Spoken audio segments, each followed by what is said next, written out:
In this video, we're going to use side angle side similarity and side similarity in proofs. So we are going to use those new theorems, and in order to know that you're going to be using those new theorems, you basically look at your givens and you start to see some numbers involved. So that kind of gives you an indication that I'm probably not going to be using angle-angle similarity. I'm going to be using the sides and looking at the sides being proportional. So if we start with this proof, we're given ZP is perpendicular to XY. And if we mark that, so ZP and XY, so that means I have right angles at 1 and 2. So that kind of indicates I'm probably going to be looking for side angle side similarity because we're using a set of angles. And then all of this other stuff here, I'm just going to go ahead and copy down. So these are your side lengths. I'm going to group them together.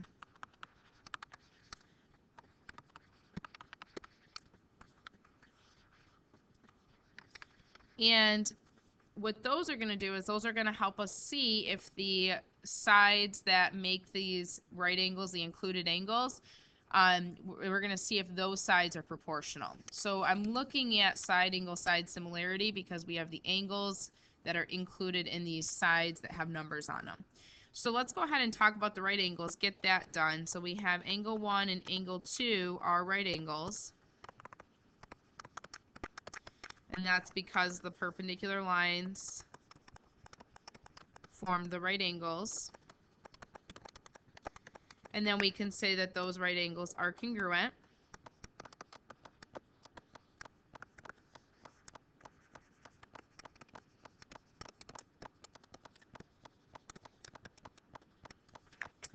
And then from there, so that gives me my A. From there, now we need to talk about these sides being proportional. So one caution here is to look at the two triangles that you're trying to prove similar and make sure that you know which sides correspond. So in this picture, XP is corresponding with ZP. So that means XP is corresponding to the 12. So what I'm going to do is I'm going to take my numbers and I'm going to write a ratio that compares them. So I have XP to ZP. And if I substitute these numbers in, so 15 to 12, if you reduce that, that gives you 5/4. So I'm substituting in is what I'm doing, and then I'm just actually reducing it. And then if we look at the other sides that are given, so the PY, that corresponds with PZ. So PZ corresponds to PY. So that means when I go to write that one, PZ corresponds with PY, substitute those numbers in. So 12 corresponds to the 9.6. So if you reduce that, that gives you 5/4 as well.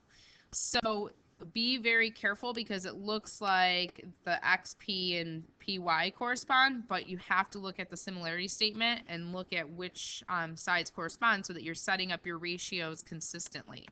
So this step right here, this is just going to be called substitution because really what I do is I just took these numbers and I substituted them into this ratio. Or you could say, if you don't want to call it substitution, you could say that you're finding the ratios between the sides. That would work as well. So this is substitution, is what I'm going to call it, or finding the ratios between the sides and reducing them. So that's what I did. I reduced them. And then when I look, these ratios right here are the same, which means that the sides are proportional. So now what you can do is you can set these two equal. So from this step, I'm just going to kind of write it off to the side here. XP over ZP is equal to PZ over PY. And a couple different reasons here. Since there's only two statements, you could say that you're substituting in. So like instead of 5/4, I'm plugging in PZ over PY. So you could call it substitution. I'm going to just say equal ratios imply that the sides are proportional because I just found that these ratios are the same. So I'm going to say equal ratios imply sides are proportional.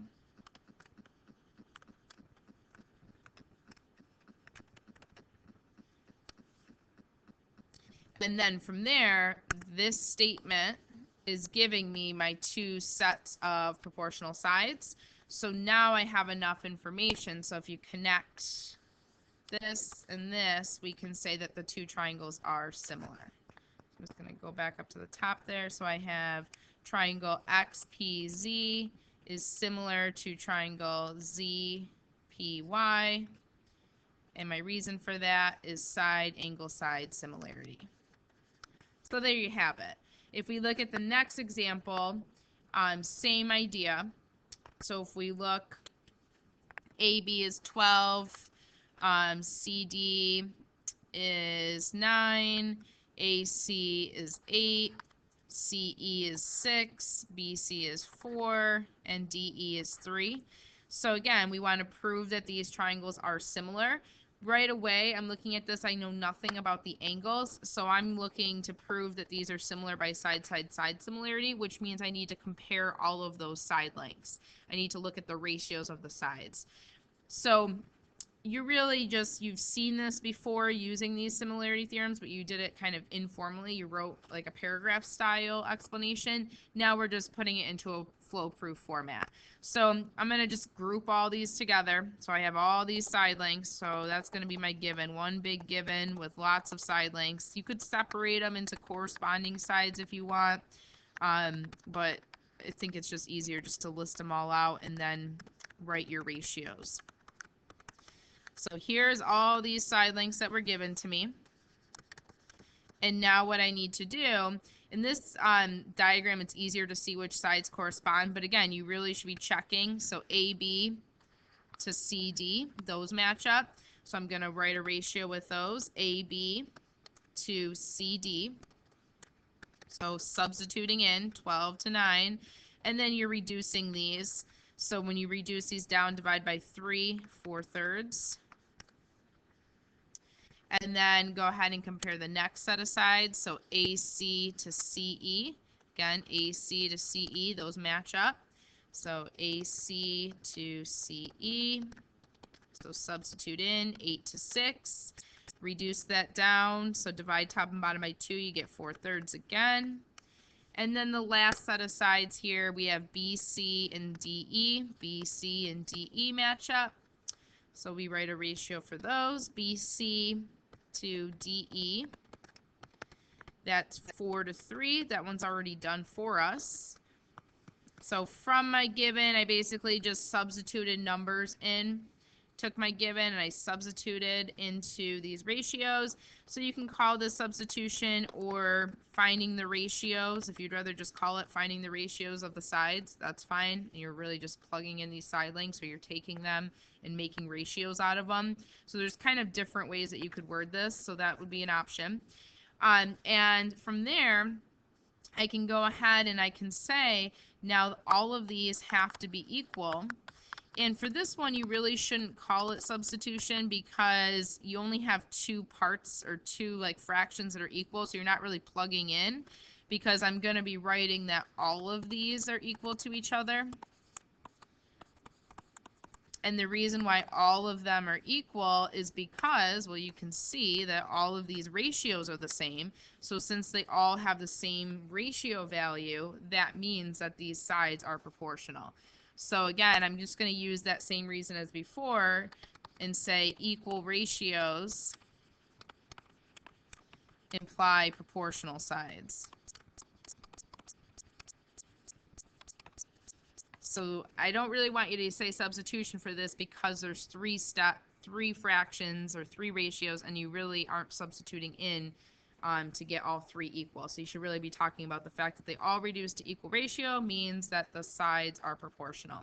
So then from there, this statement gives you your side, side, side similarity, because now you have all three ratios are the same, which means that the triangles have to be similar. So we can finish that up.